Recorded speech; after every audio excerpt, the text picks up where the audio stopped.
हृद्याय शुद्धविद्याय मध्वाय च नमो नमः। नारायणाय परिपूर्णगुणार्णवाय विश्वोदयस्थितिलयो नीतिप्रदाय ज्ञानप्रदाय विबुधासुरसौख्यदुःखसत्कारणाय वितताय नमो नमस्ते। श्रीगुरुभ्यो नमः। हरिः ओम्।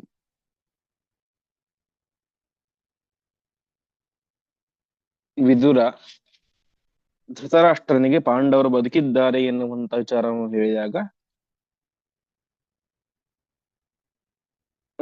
ಧೃತರಾಷ್ಟ್ರ ಪಾಂಡವರ ಜೀವನದಲ್ಲಿ ಏನೇನೋ ಘಟನೆಗಳು ನಡೆಯುತ್ತೆ ಈ ಒಂದು ವರ್ಷದ ಕಾಲದಲ್ಲಿ ಅಂತ ಸಮಸ್ತವನ್ನು ಕೂಡ ವಿದುರನ ಮುಖದಿಂದಾಗಿ ಕೇಳಿ ತಿಳಿದ ಮೇಲೂ ಕೂಡ ಪಾಂಡವರನ್ನು ಕರೆಸಬೇಕು ಎನ್ನುವಂತ ಬುದ್ಧಿ ಅವನಿಗೆ ಬರಲಿಲ್ಲ ಅಂತ ಇಷ್ಟು ವಿಚಾರ ಆಗಿತ್ತು. ಹೀಗೆ ಪಾಂಡವರು 1 ವರ್ಷಗಳ ಕಾಲ ದ್ರೌಪದಿಯನ್ನು ಮದುವೆಯಾದ ಮೇಲೆ 1 ವರ್ಷಗಳ ಕಾಲ ಮಾವನ ಮನೆಯಲ್ಲಿ ದೃಪದನ ರಾಜ್ಯನ ಮನೆಯಲ್ಲಿ ವಾಸವಾಗಿದ್ರು ಅಂತ ಇಷ್ಟು ವಿಚಾರ ಆಗಿತ್ತು. ಇಂದು 174ನೇ ಶ್ಲೋಕದಿಂದಾಗಿ ಪ್ರಾರಂಭ.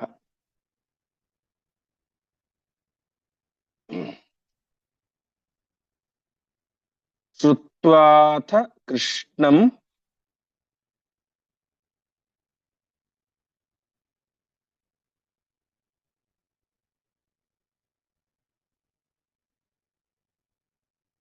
ಉಪಯಾತ ಮುರುಪ್ರದಾಯ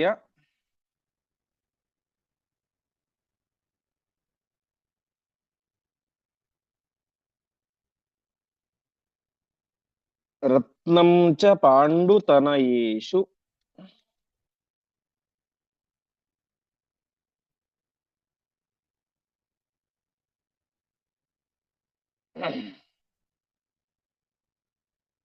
ಗತಂ ಪುನಶ್ಚ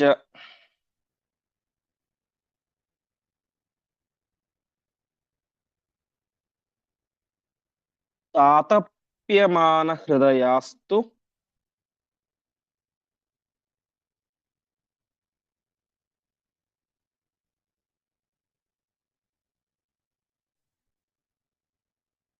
ಸುಯೋಧನಾದ್ಯಾಃ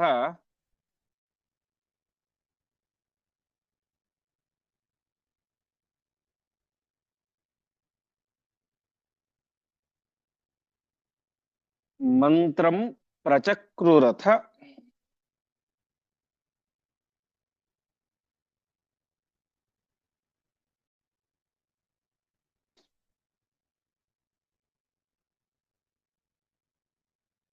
ಕರ್ಣಮುಖಾಃ ಯಯುಶ್ಚ.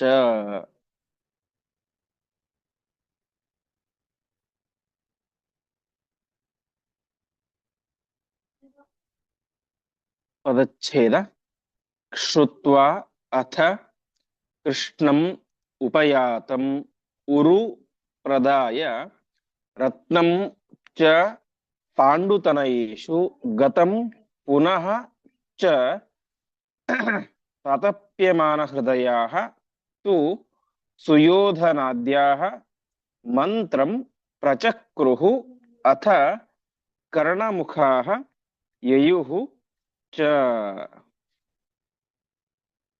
ಹೀಗೆ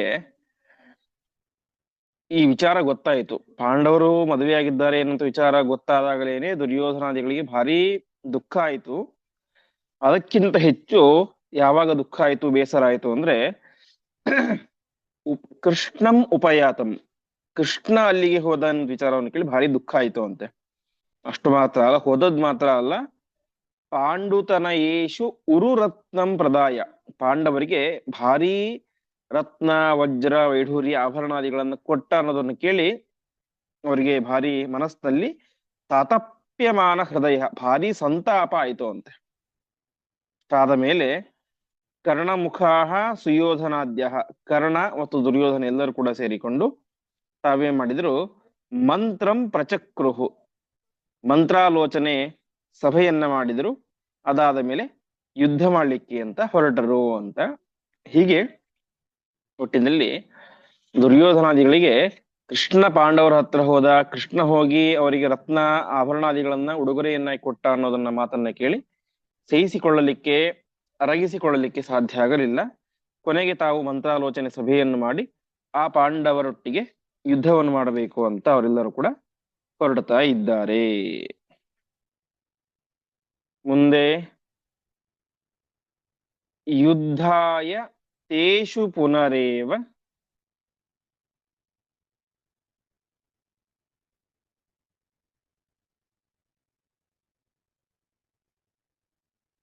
ರಥೈಃ ಪ್ರಯಾತೇಷು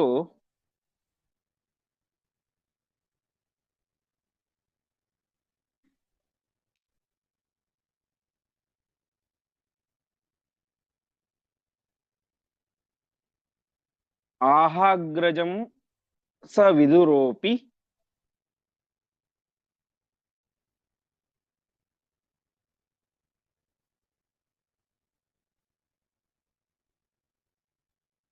ನದೀಜ ಮುಖ್ಯಾನ್.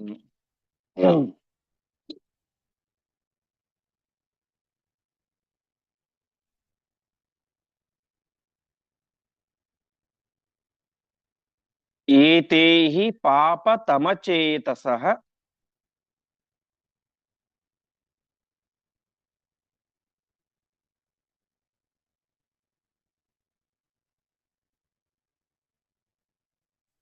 ಏತ್ಯ ಪಾರ್ಥಾನ್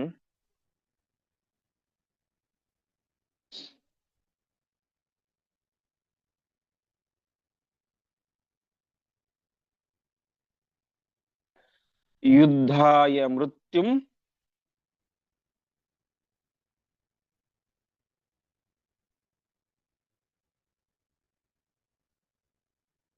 ಉಪಯಾಂತಿ ನ ಸಂಶಯೋತ್ರ.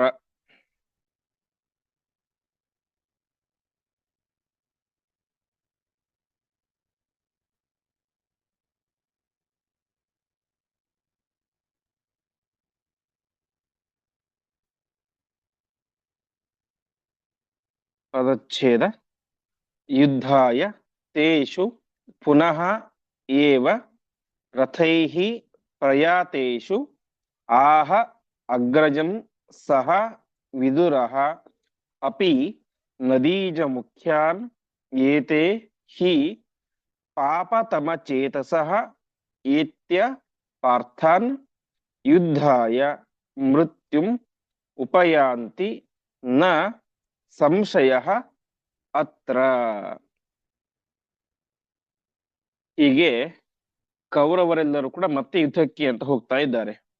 ರಥೈಹಿ ಪ್ರಯಾತೇಶು, ರಥವನ್ನೇರಿ ಯುದ್ಧಕ್ಕೆ ಅಂತ ಹೋಗ್ತಾ ಇದ್ದಾರೆ.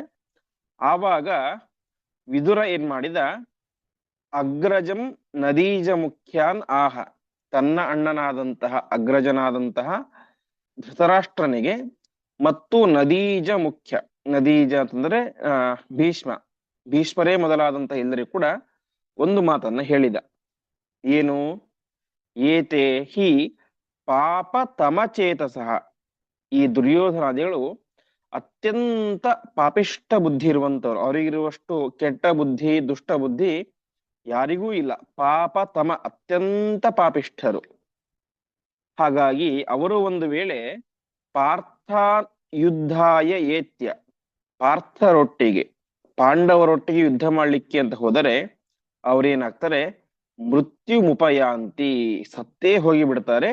ಇದರಲ್ಲಿ ನ ಸಂಶಯ, ಸಂಶಯವೇ ಇಲ್ಲ ಅಂತ. ಹೀಗೆ ಕೌರವರು ಯುದ್ಧಕ್ಕೆ ಅಂತ ಹೊರಟಾಗ ವಿದುರ ಧೃತರಾಷ್ಟ್ರನಿಗೆ ಮತ್ತು ಭೀಷ್ಮಾದಿಗಳಿಗೆ ಹೇಳ್ತಾ ಇದ್ದಾನೆ, ದುರ್ಯೋಧನಗಳು ಅತ್ಯಂತ ಪಾಪಿಷ್ಟ ಬುದ್ಧಿಯುಳ್ಳಂತವರು.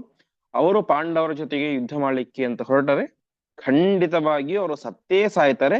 ಇದರಲ್ಲಿ ಯಾವ ರೀತಿಯಾದಂತಹ ಸಂಶಯವೂ ಬೇಡ ಎಂಬುದಾಗಿ ಎಚ್ಚರಿಕೆಯ ಮಾತನ್ನ ವಿದುರ ಹೇಳ್ತಾ ಇದ್ದಾನೆ.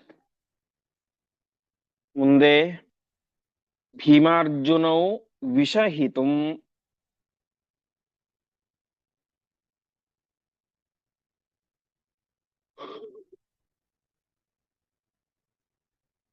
ನಹಿ ಕಶ್ಚನಾಸ್ತಿ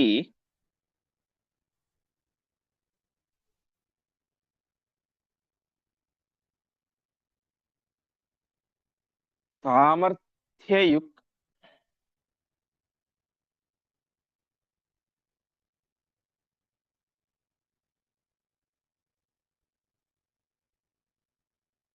ಸುರವರೇಶ್ವಪಿ ವರ್ಧಿತಾಸ್ತೆ.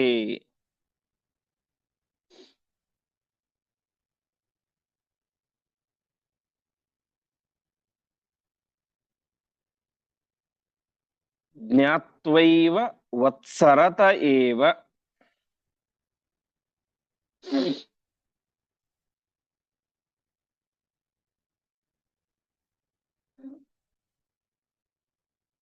ಮಹಾನ್ ಅಧರ್ಮಃ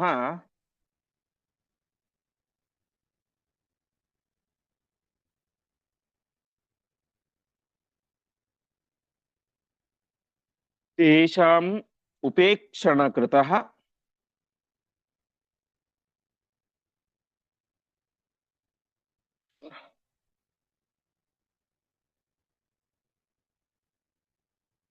ತದಲಂ ನಿಯುಂಕ್ಷ್ವ.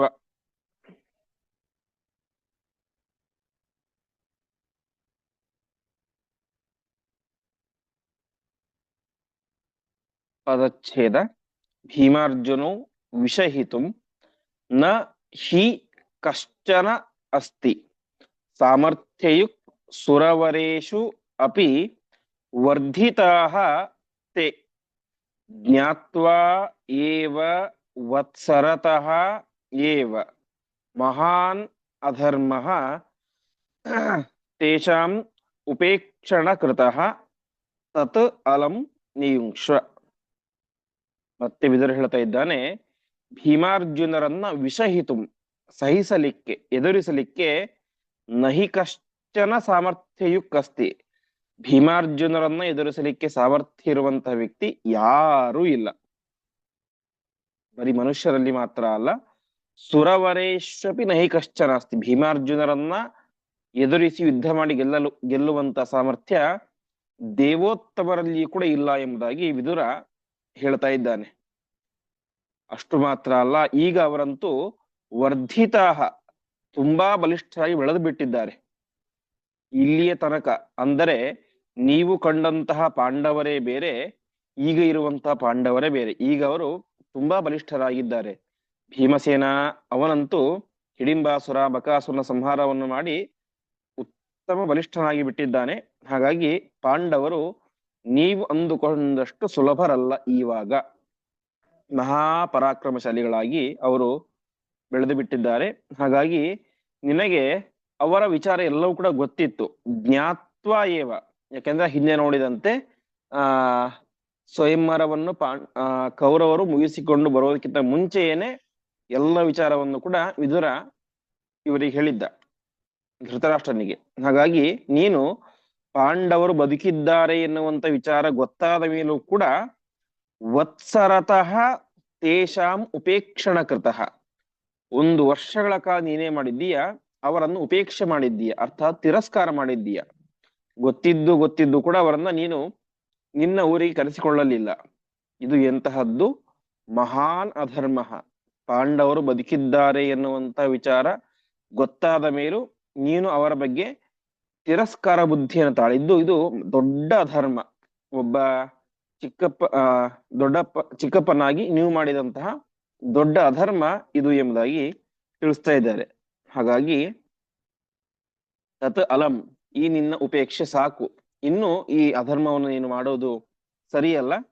ಹಾಗಾಗಿ ನೀನೇನ್ ಮಾಡು, ನಿಯುಂಕ್ಷ್ವ, ಯಾರನ್ನಾದರೂ ಒಬ್ಬರನ್ನ ಅವರನ್ನ ಕರೆತರಲಿಕ್ಕೆ ನಿಯೋಜನೆ ಮಾಡು ಅಂತ ಹೀಗೆ ವಿದುರ ಹೇಳ್ತಾ ಇದ್ದಾನೆ. ಭೀಮ ಮತ್ತು ಅರ್ಜುನರು ಈಗ ಮಹಾಪರಾಕ್ರಮಶಾಲಿಗಳಾಗಿ ಬಿಟ್ಟಿದ್ದಾರೆ. ಅವರನ್ನು ಎದುರಿಸಲಿಕ್ಕೆ ದೇವಾನುದೇವತೆಗಳ ಕೈಯಿಂದಲೂ ಕೂಡ ಸಾಧ್ಯ ಇಲ್ಲ. ಅಷ್ಟು ಮಾತ್ರ ಅಲ್ಲ, ನೀನು ದೊಡ್ಡ ಅಧರ್ಮವನ್ನು ಮಾಡಿದ್ದೀಯ. ಅವರು ಬದುಕಿದ್ದಾರೆ ಎನ್ನುವಂತ ವಿಚಾರ ಗೊತ್ತಾದ ಮೇಲೂ ಕೂಡ ನೀನು ಅವರ ಉಪೇಕ್ಷೆಯನ್ನ ಮಾಡಿದ್ದೀಯ. ಹಾಗಾಗಿ ಇನ್ನು ಈ ಉಪೇಕ್ಷೆ ಸಾಕು, ಇದು ಸರಿಯಲ್ಲ. ಆದಷ್ಟು ಬೇಗ ಅವರನ್ನ ಈ ಹಸ್ತಿನಾವತಿಗೆ ಕರೆತರುವಂತಹ ವ್ಯವಸ್ಥೆಯನ್ನು ಮಾಡುವಂತ ವಿದುರ ಧರ್ಮದ ಬೋಧೆಯನ್ನ ಧೃತರಾಷ್ಟ್ರನಿಗೆ ಮಾಡ್ತಾ ಇದ್ದಾನೆ. ಮುಂದೆ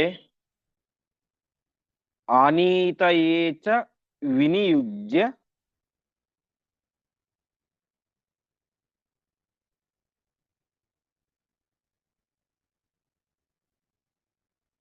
ಸುಸಾಂತ್ವ ಪೂರ್ವಂ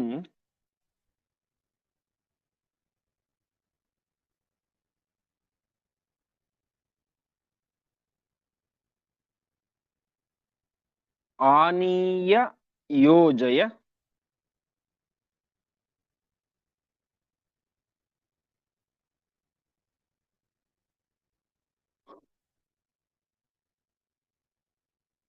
ನೃಪೇಷು ತಥಾರ್ಧರಾಜ್ಯಂ.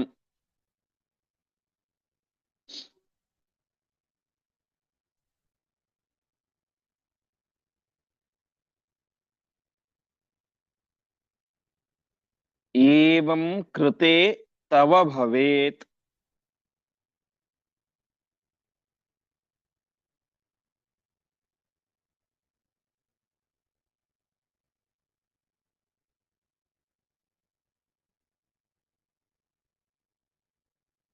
ಕುಲವೃದ್ಧಯೇಹಿ.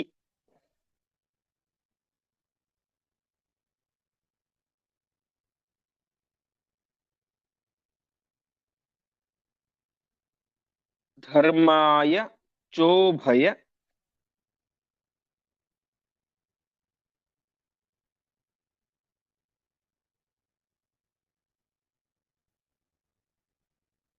ವಿನಾಶಕರೋನ್ಯಥಾ ಸ್ಯಾಹ.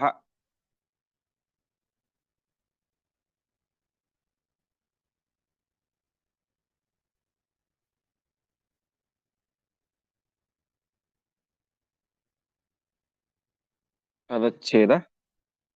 ಆನೀತಯೇ ಚ ವಿನಿಯುಜ್ಯ ಸುಸಾಂತ್ವಪೂರ್ವಂ ಆನೀಯ ಯೋಜಯ ನೃಪೇಷು ತಥಾ ಅರ್ಧರಾಜ್ಯಂ ಏವಂ ಕೃತೆ ತವ ಭವೇತ್ ಕುಲವೃದ್ಧಯೇ ಹಿ ಧರ್ಮಾಯ ಚ ಉಭಯ ವಿನಾಶಕರಃ ಅನ್ಯಥಾ ಸ್ಯಾಹ. ಹಾಗಾಗಿ ನೀನು ಮುಂದೆ ಮಾಡಬೇಕಾದಂತ ಕೆಲಸ ಏನು ಅಂದ್ರೆ, ನೀನು ಆನೀತಯೇ ಸುಸಾಂತ್ವ ಪೂರ್ವಂ ವಿನಿಯುಜ್ಯ ಪಾಂಡವರನ್ನ ಆನೀತಯೇ ಕರೆದುಕೊಂಡು ಬರಬೇಕು. ಪಾಂಚಾಲ ನಗರದಿಂದಾಗಿ ಅವರದ್ದೇ ಪಟ್ಟಣವಾದಂತಹ ಹಸ್ತಿನಾವತಿಗೆ ಅವರನ್ನ ಕರೆದುಕೊಂಡು ಬರಬೇಕು. ಹೇಗ್ ಕರ್ಕೊಂಡು ಬರಬೇಕು? ಸುಸಾಂತ್ವ ಪೂರ್ವಂ ಅವರಿಗೆ ಸಾಂತ್ವನವನ್ನ ಮಾಡಿ, ಸಮಾಧಾನವನ್ನು ಮಾಡಿ ಅವರನ್ನ ಇಲ್ಲಿಗೆ ಕರೆದುಕೊಂಡು ಬರಬೇಕು. ಕರೆದುಕೊಂಡು ಬರಲಿಕ್ಕೆ ಒಬ್ಬ ಯೋಗ್ಯನಾದಂತಹ ರಾಯಭಾರಿಯನ್ನ ನೀನು ವಿನಿಯೋಜ್ಯ ನಿಯಮನ ಮಾಡಬೇಕು. ಹೀಗೆ ಆ ವ್ಯಕ್ತಿ ಅಲ್ಲಿ ಹೋಗಿ ಪಾಂಡವರ ಹತ್ತಿರ ಚೆನ್ನಾಗಿ ಮಾತನಾಡಿ ಅವರಿಗೆ ಸಾಂತ್ವನವನ್ನು ಮಾಡಿ ಅವರನ್ನ ಅವರದ್ದೇ ರಾಜ್ಯಕ್ಕೆ ಕರೆದುಕೊಂಡು ಬರಬೇಕು. ಕರೆದುಕೊಂಡು ಬಂದ ಮೇಲೆ ನೀನೇನ್ ಮಾಡಬೇಕು? ಅವರಿಗೆ ಅರ್ಧ ರಾಜ್ಯವನ್ನ ಕೊಡಬೇಕು. ಅವರ ಪಾಲಿನ ಅರ್ಧ ರಾಜ್ಯವನ್ನ ಅವರಿಗೆ ಕೊಡಬೇಕು. ಏವಂ ಕೃತೆ, ನೀನು ಈ ರೀತಿಯಾಗಿ ಪಾಂಡವರನ್ನ ಕರೆಸಿ ಅವರಿಗೆ ಸಾಂತ್ವನವನ್ನು ಮಾಡಿಸಿ ಅವರಿಗೆ ಅವರ ಪಾಲಿನ ಅರ್ಧ ರಾಜ್ಯವನ್ನ ಕೊಟ್ರೆ ಏನಾಗುತ್ತೆ? ಕುಲ ಕುಲವೃದ್ಧಯೇ, ನಿನ್ನ ಕುಲ ತುಂಬಾ ಅಭಿವೃದ್ಧಿ ಆಗುತ್ತೆ. ಯಾಕಂದ್ರೆ ಪಾಂಡವರು ಸಾಮಾನ್ಯರಲ್ಲ. ಪಾಂಡವರು ಹೀಗೆ ಹಸ್ತಿನಾವತಿಯಲ್ಲಿ ರಾಜರಾಗಿ ಮುಂದುವರೆದರೆ ನಿನ್ನ ಕುಲದ ವಿಶೇಷವಾದಂತಹ ಕೀರ್ತಿ ಎಲ್ಲ ಕಡೆ ಹಬ್ಬುತ್ತೆ. ಅಷ್ಟು ಮಾತ್ರ ಅಲ್ಲ, ತವ ಧರ್ಮಾಯ ಭವೇತ್, ನಿನಗೂ ಉತ್ತಮ ಪುಣ್ಯ ಬರುತ್ತೆ. ನಿನ್ನ ತಮ್ಮನ ಮಕ್ಕಳಿಗೆ ರಾಜ್ಯವನ್ನು ಕೊಟ್ರೆ ನಿನಗೂ ಉತ್ತಮವಾದಂತಹ ಪುಣ್ಯ ಎಂಬುದು ಬರುತ್ತೆ. ಇಲ್ಲದೆ ಹೋದರೆ ಏನಾಗುತ್ತೆ? ಉಭಯ ವಿನಾಶಕರ ಸ್ಯಾಹ, ಎರಡೂ ನಾಶ ಆಗುತ್ತೆ. ಎರಡೂ ನಾಶ ಅಂದ್ರೆ ನಿನ್ನ ಕುಲವೂ ನಾಶ ಆಗುತ್ತೆ, ನಿನ್ನ ಪುಣ್ಯವೂ ನಾಶ ಆಗುತ್ತೆ. ಹಾಗಾಗಿ ಆದಷ್ಟು ಬೇಗ ಒಬ್ಬ ರಾಯಭಾರಿಯನ್ನ ನಿಯಮನ ಮಾಡಿ ಪಾಂಡವರ ಬಳಿಗೆ ಕಳಿಸಿ ಅವರಿಗೆ ಸಾಂತ್ವನವನ್ನು ಮಾಡಿ ಹಸ್ತಿನಾವತಿಗೆ ಕರೆಸಿ ಅವರ ಪಾಲಿನ ಅರ್ಧ ರಾಜ್ಯವನ್ನ ಅವರಿಗೇ ಕೊಟ್ಟು ಆ ಮೂಲಕ ಕುಲದ ಕೀರ್ತಿಯನ್ನು ಮೆರೆಸಿಕೋ. ನೀನು ಕೂಡ ಪುಣ್ಯ ಸಂಪಾದನೆಯನ್ನು ಮಾಡಿಕೋ. ಇಲ್ಲದೆ ಹೋದ್ರೆ ಎರಡೂ ನಾಶ ಆಗುತ್ತೆ ಎನ್ನುವಂಥ ಒಂದು ಎಚ್ಚರಿಕೆಯ ಮಾತನ್ನ, ಮತ್ತು ಒಬ್ಬ ಜ್ಞಾನಿ ಇಂತಹ ಸಂದರ್ಭದಲ್ಲಿ ಆಡಬೇಕಾದಂತಹ ಅತ್ಯಂತ ಸಮಯೋಚಿತವಾದಂತಹ ಮಾತುಗಳನ್ನ ವಿದುರ ಹೇಳ್ತಾ ಇದ್ದಾನೆ.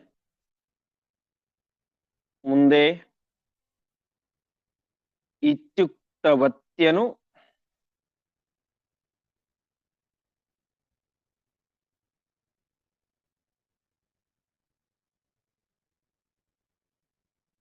तथेत्यवदन्नदीजो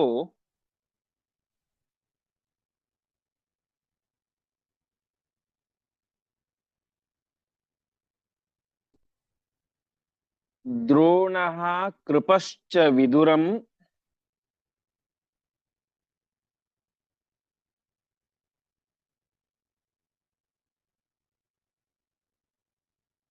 संनृपोऽप्युवाच।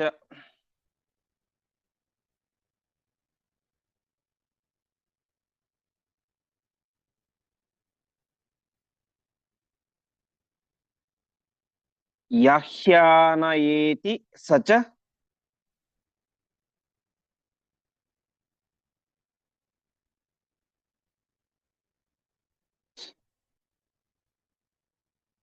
वेगवता रथेन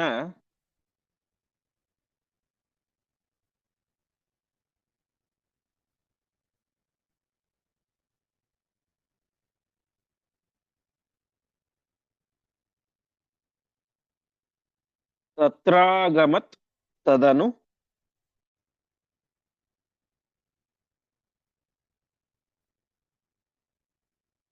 तैरभिपूजितश्च।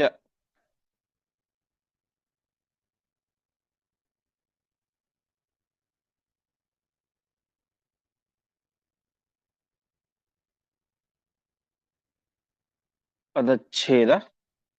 इति उक्तवती अनु तथा इति अवदत् नदीजः द्रोणः कृपः च विदुरं सः नृपः अपि उवाच याहि आनय इति सः च वेगवता रथेन तत्र अगमत्। तदनु तैः अभिपूजितः च। ವಿದುರ ಇಷ್ಟೆಲ್ಲ ಮಾತನ್ನ ಹೇಳಿದಾಗ ಧೃತರಾಷ್ಟ್ರ ಸರಿ ಅಂತ ಹೇಳಿದ. ನದೀಜಃ ಭೀಷ್ಮರು ಕೂಡ ತಥಾ ಇತಿ ಹಾಗೆ ಆಗಲಿ, ನೀನು ಹೇಳೋದು ಸರಿಯಾಗಿದೆ ಅಂತ ಹೇಳಿದ್ರು. ದ್ರೋಣ ಕೃಪಃ ದ್ರೋಣಾಚಾರ್ಯರು ಹೇಳ್ತಾರೆ, ಕೃಪಾಚಾರ್ಯರು ಹೇಳ್ತಾರೆ, ಒಟ್ಟಿನಲ್ಲಿ ಎಲ್ಲ ಹಿರಿಯರು ಕೂಡ ಇದೇ ಸರಿಯಾದಂತಹ ಮಾರ್ಗ ಎಂಬುದಾಗಿ ಹೇಳ್ತಾರೆ. ಸರಿ, ಎಲ್ಲರೂ ಕೂಡ ಓಕೆ ಅಂತ ಹೇಳಿದ್ರು. ಬಟ್ ಹೋಗಿ ಕರೆದುಕೊಂಡು ಬರೋದು ಯಾರು? ಆ ಮುಖ ಯಾರಿಗಿದೆ? ದ್ರೋಣರಿಗೂ ಆ ಮುಖ ಇಲ್ಲ, ಭೀಷ್ಮರಿಗೂ ಆ ಮುಖ ಇಲ್ಲ, ಧೃತರಾಷ್ಟ್ರರಿಗಂತೂ ಸರ್ವಥಾ ಇಲ್ಲ. ಆ ಒಂದು ನೈತಿಕತೆ ಇರೋದು ಯಾರಿಗೆ? ವಿದುರನಿಗೆ ಮಾತ್ರ. ಹಾಗಾಗಿ ಎಲ್ಲರೂ ಕೂಡ ಸೇರಿ ಹೇಳ್ತಾ ಇದ್ದಾರೆ, ಯಾಹಿ ಆನಯ, ನೀನೇ ಹೋಗ್ಬಿಡು. ಈ ರಾಯಭಾರಿ ಬೇರೆ, ನಿನಗಿಂತ ಉತ್ತಮ ರಾಯಭಾರಿ ಯಾರಿದ್ದಾರೆ? ನಿನಗಿಂತ ಉತ್ತಮವಾದಂತ ನೀತಿಶಾಸ್ತ್ರಜ್ಞ ಯಾರಿದ್ದಾರೆ? ಹಾಗಾಗಿ ನೀನೇ ಹೋಗಿ ಅವರನ್ನ ಕರೆದುಕೊಂಡು ಬಾ ಅಂತ ಧೃತರಾಷ್ಟ್ರ ಹೇಳಿದ. ಯಾಹಿ ಆನಯ, ಹೋಗು ಕರೆದುಕೊಂಡು ಬಾ ಅಂತ ಹೇಳಿದ. ಈ ರೀತಿಯಾಗಿ ಹೇಳಿದಾಗ ವಿದುರ ವೇಗವತ ರಥೇನ, ಅತ್ಯಂತ ವೇಗವಾಗಿ ರಥವನ್ನು ಏರಿ ತತ್ತರ ಅಗಮತ್, ಅಲ್ಲಿಗೆ ತೆರಳಿದ. ಅಲ್ಲಿಗೆ ಹೋದಾಗ ತೈಹಿ ಅಭಿಪೂಜಿತ, ಪಾಂಡವರು ಆ ವಿದುರ ಬಂದದ್ದನ್ನು ನೋಡಿ ಆ ವಿದುರನಿಗೆ ವಿಶಿಷ್ಟವಾದಂತಹ ಸತ್ಕಾರವನ್ನ ಮಾಡ್ತಾ ಇದ್ದಾರೆ.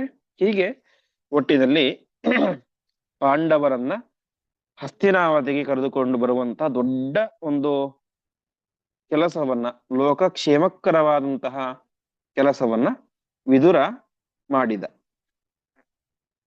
ಮುಂದೆ ತತ್ಕಾಲ ಏವ ವಸುದೇವ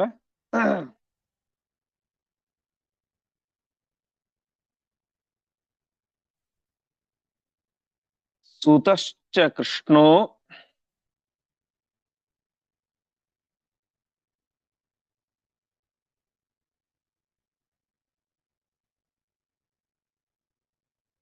ವ್ಯಾಸಶ್ಚ ತಾನ್ ಉಪಸಮೇತ್ಯ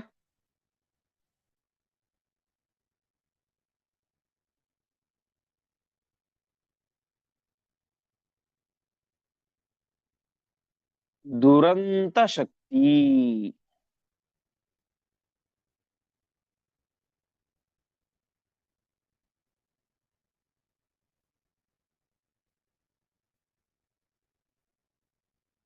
ಆದಾಯ ಕುಂತಿ ಸಹಿತಾನ್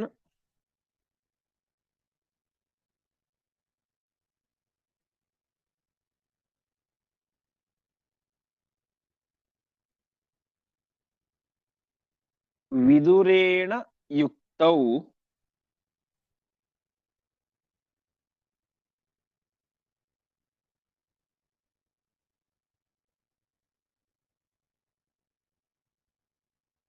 ನಾಗಾಹ್ವಯಂ ಪುರಮಿತಾಂ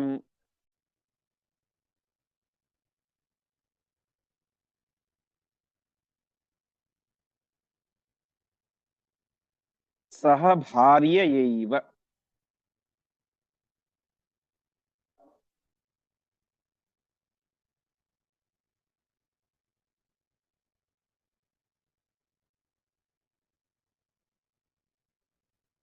ಪದಚ್ಛೇದ ತತ್ಕಾಲೇ ಏವ ವಸುದೇವಸುತಃ ಚ ಕೃಷ್ಣಃ ವ್ಯಾಸಃ ಚ ತಾನ್ ಉಪಸಮೇತ್ಯ ದುರಂತ ಶಕ್ತಿ ಆದಾಯ ಕುಂತಿ ಸಹಿತಾನ್ ವಿದುರೇಣ ಯುಕ್ತೌ ನಾಗಾಹ್ವಯಂ ಪುರಂ ಇತಾಂ ಸಹ ಭಾರ್ಯಯ ಏವ. ಆ ಸಮಯಕ್ಕೆ ಸರಿಯಾಗಿ ಅಲ್ಲಿ ಇನ್ನಿಬ್ರು ಬಂದ್ರು. ವಿದುರ ಹೋದಂತಹ ಸಮಯಕ್ಕೆ ಸರಿಯಾಗಿ ಇನ್ನಿಬ್ರು ಬಂದ್ರು. ಯಾರು? ವಸುದೇವ ಸುತಃ ಕೃಷ್ಣ ವ್ಯಾಸಶ್ಚ. ವಸುದೇವನ ಮಗನಾದಂತಹ ಕೃಷ್ಣ ಬಂದ, ವೇದವ್ಯಾಸ ರೂಪಿಯಾದಂತಹ ಪರಮಾತ್ಮ ಬಂದ. ಹೀಗೆ ಪರಮಾತ್ಮನ ಎರಡು ರೂಪಗಳು ಅಲ್ಲಿ ಬರ್ತಾ ಇದ್ದಾವೆ. ಯಾಕೆ? ಪಾಂಡವರನ್ನ ಅವರ ಮೂಲ ಸ್ಥಾನಕ್ಕೆ ಸೇರಿಸಬೇಕು ಎನ್ನುವಂತ ಹಿನ್ನೆಲೆಯಲ್ಲಿ ಪರಮಾತ್ಮನ ಎರಡು ರೂಪಗಳು ಅಲ್ಲಿಗೆ ಬರ್ತಾ ಇದ್ದಾವೆ. ಹೀಗೆ ದುರಂತ ಶಕ್ತಿ, ವಿಶಿಷ್ಟ ಸಾಮರ್ಥ್ಯ ಇರುವಂತಹ ಆ ಶ್ರೀಕೃಷ್ಣ ಪರಮಾತ್ಮ ಮತ್ತು ವೇದವ್ಯಾಸ ದೇವರು ಅಲ್ಲಿಗೆ ಬಂದರು. ಹಾಗೆ ಬಂದು ಅವರಿಗೆ ಧೃತರಾಷ್ಟ್ರ ಏನ್ ಹೇಳಿದ್ನಲ್ಲ, ಅಂದ್ರೆ ವಿದುರನೇ ಹೇಳಿದ್ದು ಸಾಂತ್ವನ ಮಾಡಿ ಕರ್ಕೊಂಡ್ ಬರ್ಬೇಕು ಅಂತ. ಆ ರೀತಿಯಾಗಿ ಸಾಂತ್ವನವನ್ನೆಲ್ಲ ಮಾಡಿ ತಾವು ಪ್ರಧಾನವಾಗಿ ಇಲ್ಲಿ ವೇದವ್ಯಾಸ ದೇವರು ಮತ್ತು ಶ್ರೀಕೃಷ್ಣ ಪರಮಾತ್ಮ ಅವರೆಲ್ಲರನ್ನು ಕೂಡ ಕರೆದುಕೊಂಡು ನಾಗಾಹ್ವಯಂ ಪುರಂ ಹಸ್ತಿನಾವತಿಗೆ ಬರ್ತಾ ಇದ್ದಾರೆ. ಹೇಗೆ? ಕುಂತಿ ಸಹಿತಾನ್, ಕುಂತಿಯೊಟ್ಟಿಗೆ, ಮತ್ತು ಸಹ ಭಾರ್ಯಯ ಹೆಂಡತಿಯಾದ ದ್ರೌಪದಿಯನ್ನ ಕೂಡ ಕರೆದುಕೊಂಡು, ಪಾಂಡವರನ್ನು ಕೂಡ ಕರೆದುಕೊಂಡು, ಆ ಇಬ್ಬರೂ ಕೂಡ ಅರ್ಥಾತ್ ವೇದವ್ಯಾಸ ದೇವರು ಮತ್ತು ಶ್ರೀಕೃಷ್ಣ ಪರಮಾತ್ಮ ಇಬ್ಬರು ಕೂಡ ಹಸ್ತಿನಾವತಿ ನಾಗಾಹ್ವಯಂ ಪುರಂ ಇತಾಂ. ಇತಾಂ ಅಂದ್ರೆ ಬಂದರು, ಕರೆದುಕೊಂಡು ಬಂದರು ಅಂತ. ಇತಾಂ ಅನ್ನೋದು ದ್ವಿವಚನ, ಅಂದ್ರೆ ಇಬ್ಬರು ಕರ್ಕೊಂಡು ಬಂದ್ರು ಅಂತ. ಯಾರಿಬ್ಬರು ಕರ್ಕೊಂಡು ಬಂದ್ರು? ಕೃಷ್ಣ ಮತ್ತು ವೇದವ್ಯಾಸ ದೇವರಿಬ್ಬರು ಕೂಡ ಪಾಂಡವರನ್ನ, ಕುಂತಿಯನ್ನ ಮತ್ತು ದ್ರೌಪದಿಯನ್ನ ಆ ಒಂದು ಹಸ್ತಿನಾವತಿಗೆ ಕರೆದುಕೊಂಡು ಬರ್ತಾ ಇದ್ದಾರೆ. ಮುಂದೆ ತೇಷ್ವಾಗತೇಷು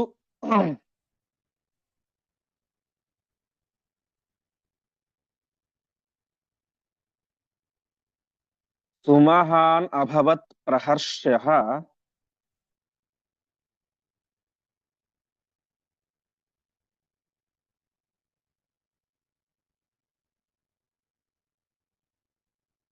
ಪೌರಸ್ಯ ಜಾನಪದಿಕಸ್ಯ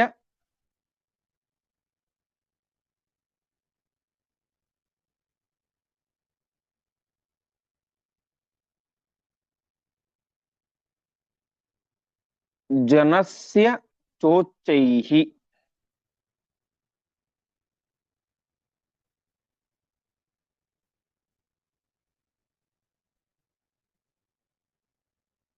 ಭೀಷ್ಮಾದಿಕಾಶ್ಚ ಮುದಿತಾಃ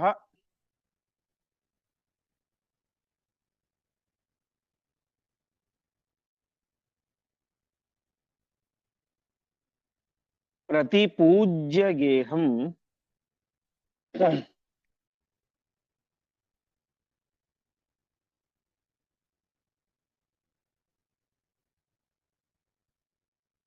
ಆವೇಶಯನ್ ಸಹ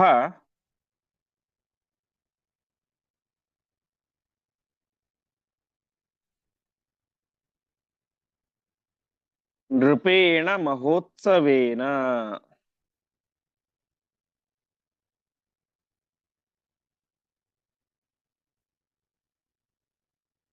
ಪದಚ್ಛೇದ ತೇಷು ಆಗತೇಷು ಸುಮಹಾನ್ ಅಭವತ್ ಪ್ರಹರ್ಷಃ ಪೌರಸ್ಯ ಜಾನಪದಿಕಸ್ಯ ಜನಸ್ಯ ಚ ಉಚ್ಚೈಃ ಭೀಷ್ಮಾದಿಕಾಃ ಚ ಮುದಿತಾಃ ಪ್ರತಿಪೂಜ್ಯ ಗೇಹಂ ಆವೇಶಯನ್ ಸಹ ನೃಪೇಣ ಮಹೋತ್ಸವೇನ. ತೇಷು ಆಗತೇಷು ಪಾಂಡವರು ಬಂದರು. ಬಂದಾಗ ಪೌರಸ್ತ್ಯ ಎಲ್ಲ ಪಟ್ಟಣಿಗರಿಗೆ ಮತ್ತು ಜಾನಪದಿಕಸ್ಯ ಹಳ್ಳಿಯ ಜನರಿಗೆ ಸಂತೋಷ ಆಯಿತು. ಆಚಾರ್ಯರು ಆ ಪಟ್ಟಣದ ಜನರಿಗೆ ಆದಂತ ಸಂತೋಷವನ್ನ ಯಾವ ರೀತಿ ವರ್ಣನೆ ಮಾಡ್ತಾ ಇದ್ದಾರೆ ಅಂದ್ರೆ, ಉಚ್ಚೈಹಿ ಸುಮಹಾನ್ ಪ್ರಹರ್ಷ ಜಾತಃ. ಸಂತೋಷ ಆಯಿತು. ಎಷ್ಟು ಸಂತೋಷ ಆಯಿತು? ಉಚ್ಚೈಹಿ ಬಹಳ ಸಂತೋಷ, ಜೋರಾದ ಸಂತೋಷ ಆಯಿತು. ಬರೀ ಸಂತೋಷ ಅಲ್ಲ, ಮಹಾನ್ ದೊಡ್ಡ ಸಂತೋಷ. ಬರೀ ದೊಡ್ಡ ಸಂತೋಷ ಅಲ್ಲ, ಸುಮಹಾನ್ ಅತ್ಯಂತ ದೊಡ್ಡ ಸಂತೋಷ. ಬರೀ ಸಂತೋಷ ಅಲ್ಲ, ಪ್ರಹರ್ಷ ಅಂದ್ರೆ ಆ ಜನರಿಗೆ, ಹಳ್ಳಿಯ ಜನರಿಗಾಗಲಿ ಆ ಪಟ್ಟಣ ಜನರಿಗಾಗಲಿ ಆದಂತ ಸಂತೋಷನ ವರ್ಣಿಸಲಿಕ್ಕೆ ಸಾಧ್ಯ ಇಲ್ಲ. ಹಾಗಾಗಿ ಆಚಾರ್ಯರು ಅದನ್ನ ಉಚ್ಚೈಹಿ ಸುಮಹಾನ್ ಪ್ರಹರ್ಷ, ಅತ್ಯಂತ ಆನಂದ, ವರ್ಣಿಸಲಿಕ್ಕೆ ಸಾಧ್ಯವಾಗದಿರುವಂತಹ ಬಹಳ ಆನಂದ ಆಯಿತು ಎಂಬುದಾಗಿ ತಿಳಿಸ್ತಾ ಇದ್ದಾರೆ. ಈ ಸಂದರ್ಭದಲ್ಲಿ ವ್ಯಾಖ್ಯಾನಕಾರರು ಇದಕ್ಕೊಂದು ವಿಶಿಷ್ಟ ವ್ಯಾಖ್ಯಾನವನ್ನು ಮಾಡ್ತಾರೆ. ಅವರಿಗೆ ಪ್ರಹರ್ಷ ಆಯ್ತು, ಹರ್ಷ ಅಂದ್ರೆ ಸಂತೋಷ, ಪ್ರಹರ್ಷ ಅಂದ್ರೆ ದೊಡ್ಡ ಶ್ರೇಷ್ಠ ಸಂತೋಷ ಅಂತ.